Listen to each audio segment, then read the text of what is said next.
guys, it's Kaylee, welcome back to my channel. So today I am here for my week of reading wrap up for last week. So last week I finished 4 books, so I'm going to talk about those ones today. I have finished a few more books since then, but I will save them for my Friday video, and I am in the middle of a handful of books which I will mention at the end.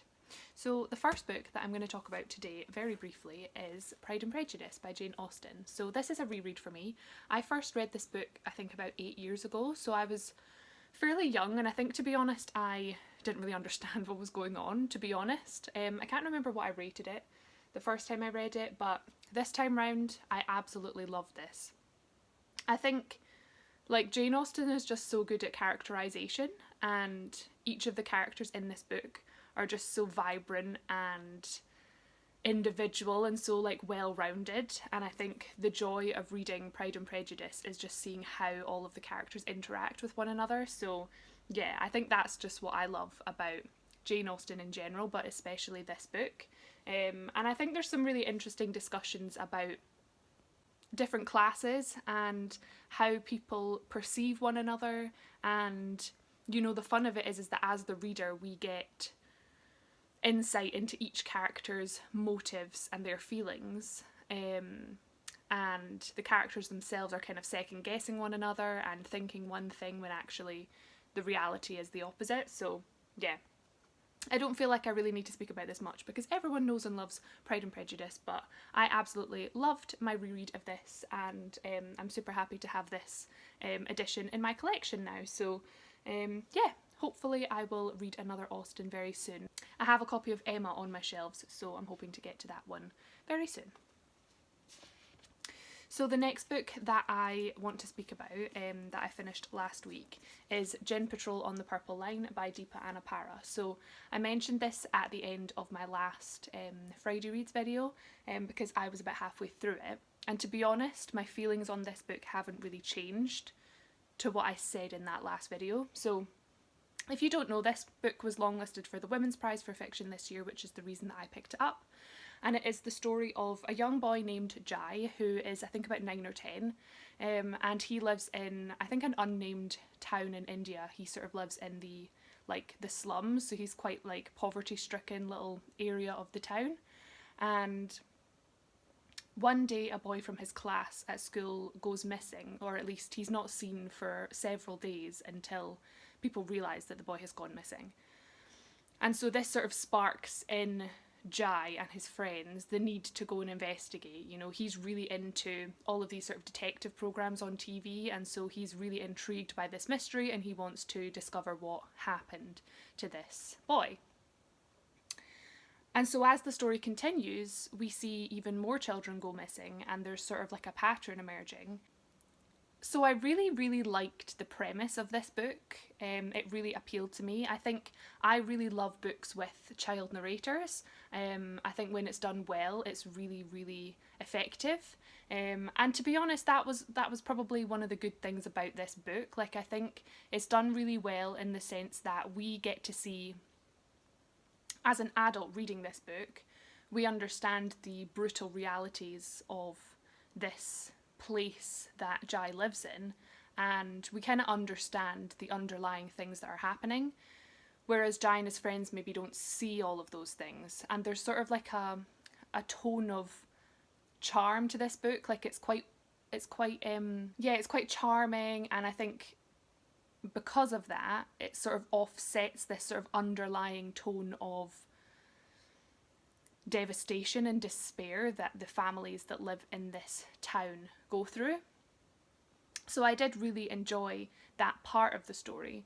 I also really liked the idea that we get in the premise and how the book begins of these jinns and the ghost stories. So the book does open with a story that's being told of a ghost of this sort of like gangster boss man, and it talks about how the children that used to follow this man will, you know, they'll say his real name and he'll come and help them out.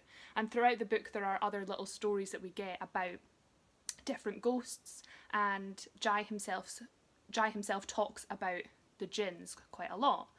But that's really all that we get. It's really not explored any more than that. And to me, that was a really big disappointment, because I was expecting there to be this element of like magical realism woven throughout the book. And we definitely didn't get that. It just seemed very surface level, like it was mentioned, but it just wasn't explored any further. So yeah, that was really disappointing for me, and I think it was just frustrating because I was kind of waiting to see where it would go, and it just didn't go anywhere. And then in terms of the storyline itself, like I've seen quite a few people in reviews say the same thing, that it was just very repetitive. Like, we get the story of the first boy that goes missing, and then Jai and his friends sort of start to look into what this could mean and start speaking to people around the town. And then, we get the story of another person going missing, and it's kind of just the same thing multiple times. And it meant that for me, the pacing of the book was just so one note the whole way through. Like, it didn't feel like there was much momentum or like a build up to anything. And it meant that the climax of the book, like what happened in the last sort of 100 pages, didn't really have an impact on me from a plot point of view or from like an emotional like character connection point of view. It just didn't really do anything for me. And I think, like I've mentioned this quite a few times, is that one of the main things I read for is for character. And like, I can forgive a book for quite a few things if maybe the writing's not quite for me, or the plot or the setting's not quite for me. I can forgive it those things if I really connect to the characters and they feel real, and I can I just have that emotional depth with them. And because I didn't have that, this just didn't really do anything, and it fell quite flat. And I did finish this about a week and a half ago now, and it's just really unmemorable to me, and I just don't have really any desire to keep this on my shelves, to reread it, to recommend it. So unfortunately this one just didn't do it for me. So the next book that I finished last week was a Maggie O'Farrell. So this is The Vanishing Act of Esme Lennox. So this is actually the fourth Maggie O'Farrell book that I have read now. And I really enjoyed this one. Maggie O'Farrell has definitely become one of my favourite authors. So this book itself is about three women. So we have Iris, who is a young woman living in a flat on her own. She's seeing a guy who's married, and she's kind of having like an on and off relationship with him. She has a complicated relationship with her stepbrother Alex, and she owns a little boutique shop, which is where she works. And then we also meet her grandmother Kitty, who at the time of this novel is suffering from Alzheimer's, and she is in hospital. And then we also meet Esme from the title, who is Kitty's sister, and she has been living in a psychiatric hospital for the last 60 years. She was admitted when she was only 16. So we get the perspectives of all three of these women in a very sort of flowing narrative. So there's actually no chapter breaks in this book at all. And when I first realised that, I was quite turned off, because I'm the kind of reader who likes a chapter break. Like, I have to stop at a specific point in the book. So it was kind of odd for me to get used to that. But once you're in the rhythm of this book, it is actually very hard to put down, and I think you could very easily read this book in one sitting. So we get, like I said, the perspectives of Iris, Kitty and Esme, and we'll maybe just get like a couple of pages from Iris in the present day, then it will maybe jump to a couple of pages from Esme thinking back on a memory from her childhood, and then we'll maybe get a page from Kitty, very fragmented, sort of fleeting thoughts of her while she's sitting in her hospital bed thinking about her past. And because of these three different perspectives, and they're all sort of jumping around in terms of timeline, we as the reader are kind of having to piece together these memories and these sort of fragments of stories to really understand what really happened. The idea is that Esme and Kitty were sisters, and something happened when Esme was 16 years old, which meant that she was committed to the psychiatric hospital. And for the rest of Kitty's life and her children's life and her grandchildren's life, so for Iris, Esme was never mentioned. So Iris has no idea that Esme even exists. And one day Iris receives a call saying that Esme is being released from hospital, and Iris is her responsible carer, and so, you know, what's she going to do? Can she come and get her? And so she's quite rightly shocked. She doesn't even know that she exists.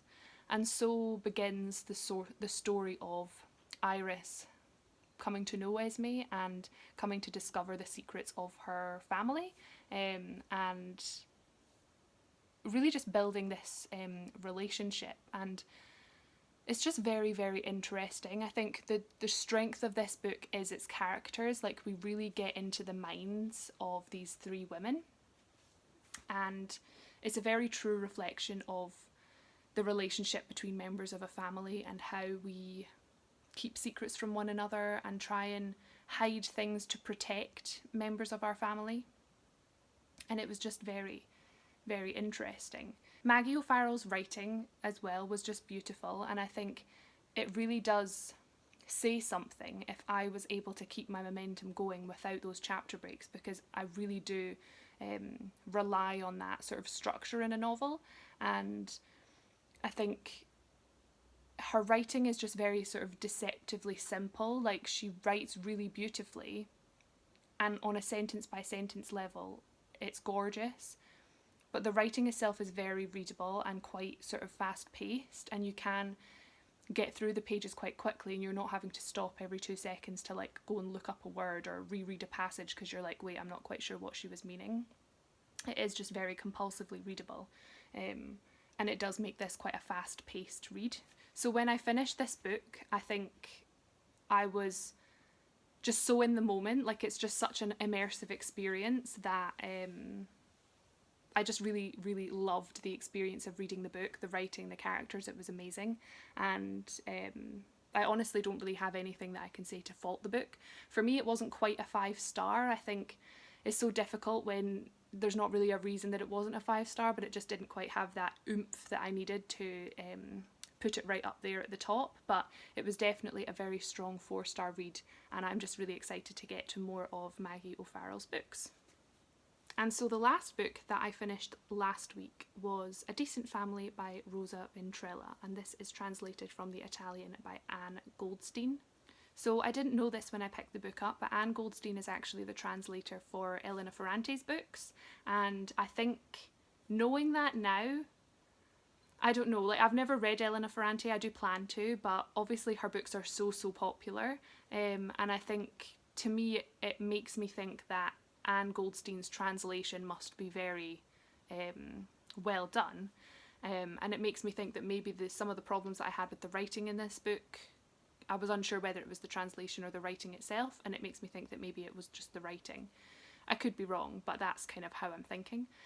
So basically, this book is kind of like a coming of age story of a young girl named Maria, and she lives in this small coastal Italian town with her family, and the book opens with her talking about her father, and she's describing a scene where she can see him on his fishing boat, and we get the sense from this opening scene that the relationship she has with her father is quite complicated.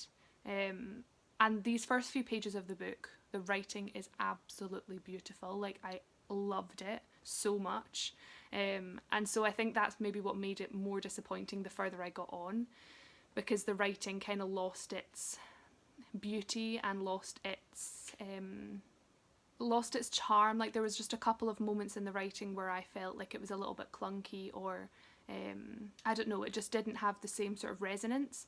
And I think sometimes that can happen in the editing process. Those first couple of pages are like worked on so hard that those first few pages are like perfection, because so many people have gone over them with a fine-tooth comb and like rewritten them so many times to make them absolutely perfect, whereas the rest of the book, it felt like it didn't have that. So it was a shame, but it just didn't have the same impact on me than those first couple of pages did.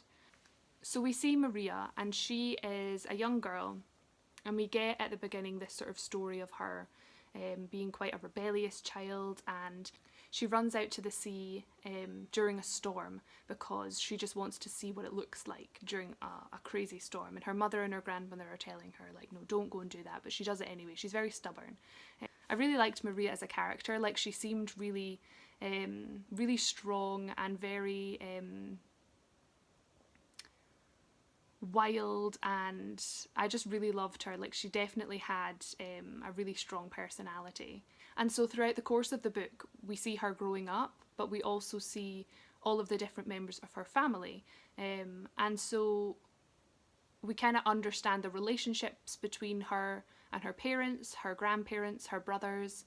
We understand what's going on in this small town, the sort of social class differences between people of this village, and the conflicts that come from that. There's sort of an element of like fairy tale to the way that the book is told, because at the beginning of the book we learn about the different characters in the village through stories of their ancestors, and like certain people in the town, including the young children in Maria's class, are known by a word or a phrase that describes their family from something that maybe generations ago someone from that family did. And it was really interesting to look at that, because it's almost like these people can't escape their family and what they're known for, regardless of what they want to do and how they want to identify themselves and how they want to create and reimagine themselves, reinvent themselves. It's got nothing to do with that. They're already prejudged because of what happened centuries ago. There's also a woman in the town that's known as kind of like a witch or like a healer. She uses different sort of herbal concoctions and different means to cure people, and at one point Maria's brother is taken to this woman because they say that he is filled with evil and he's always doing evil things, and so they take him there to try and rid him of evil. So there's a lot of different elements to the book that were quite interesting. But for me, I just felt like the book maybe was trying to do too much, and it was too short to explore all of these different sides. And ultimately, this is supposed to be Maria's story, and it's her coming of age story. And I felt like a lot of time was spent developing and talking about members of her family. So, for example, relationships between her brothers and her parents, rather than about her herself. And I felt like we learned a lot more about other people than we actually did about Maria. And in the end, I was like, I don't really know who she is other than this idea of this rebellious, stubborn child that we got from the beginning that was so clear. So that was quite disappointing to me. I really loved where the book was set. I think that was done really brilliantly in the writing. Like, obviously it's set in this coastal Italian town, and we definitely feel that setting as we're reading. Like, there's no doubt about it. And I think that's where the writing was really strong throughout the book, that we got all these little nuggets of descriptions about the landscape and the people, and it just felt very, very Italian, which was really nice. For me though, I think the thing that really frustrated me about the book, and probably what kept me at a distance, was the way that the book was structured. So the book is split in 2 chapters, and every sort of 3 or 4 chapters we have a sort of part break as well. And these chapters and sections were so short that you were just constantly being thrown back out of the story, and it was just so frustrating, because I found myself only just kind of getting into the rhythm of the writing and getting into the rhythm of the story, and then you would just be pulled back out again. And so it was very difficult, and it meant that, very different to the Maggie O'Farrell, I found myself reading maybe like 10-20 pages, and then because I was at a point where I could stop, I would stop and go and do something else. Like, I was never really invested in it, and it was such a short book, but it took me a while to read, and I had to go and sit down and read it for multiple sittings to get through the book. So that was very frustrating, and I think, it just felt like I was never getting that emotional connection to the characters or even to the storytelling, because it was constantly getting cut off. So overall, I just think a really good premise, promising writing, because there was elements that I absolutely loved, but the execution of this one just didn't do it for me at all. So I'll definitely keep an eye out on Rosa Ventrella's work in the future, but for now this one just really didn't do it for me. So those are all of the books that I am going to speak about today. Like I say, I have finished a couple more books so far this week, but I will save them for my Friday video. Right now I am in the middle of 3 books, so I am currently reading Mockingjay by Suzanne Collins. I'm in the middle of my reread of this book, so I'm only like 50 pages in, enjoying it so far, so hopefully I will have that finished by Friday and I can let you know my thoughts. And I have got my hands on a copy of The Ballad of Songbirds and Snakes, so I will be reading that straight after this one. I'm also in the middle of the Iliad. I did start this week, so I am just over 100 pages in and I am really enjoying this so far. I think, yeah, it's definitely a little bit more challenging and I'm kind of breaking it up and reading sections at a time, but really enjoying this, so I will save my thoughts for when I'm finished. And then I'm also reading on my Kindle Breaking and Mending by Joanna Cannon. So this is an arc that I received from NetGalley. So this is a very short book. I didn't realise it was so short. It's only like 160 pages or something. So I'm in the middle of reading that one and I'm only, I think, like 10% of the way through and I am loving it so far. It already has made me cry. So yeah, I will definitely finish that in the next couple of days. So that's all for today's video. Thank you so much for watching. Please let me know if you've read any of these books and what you thought of them, and what have you been reading this last week.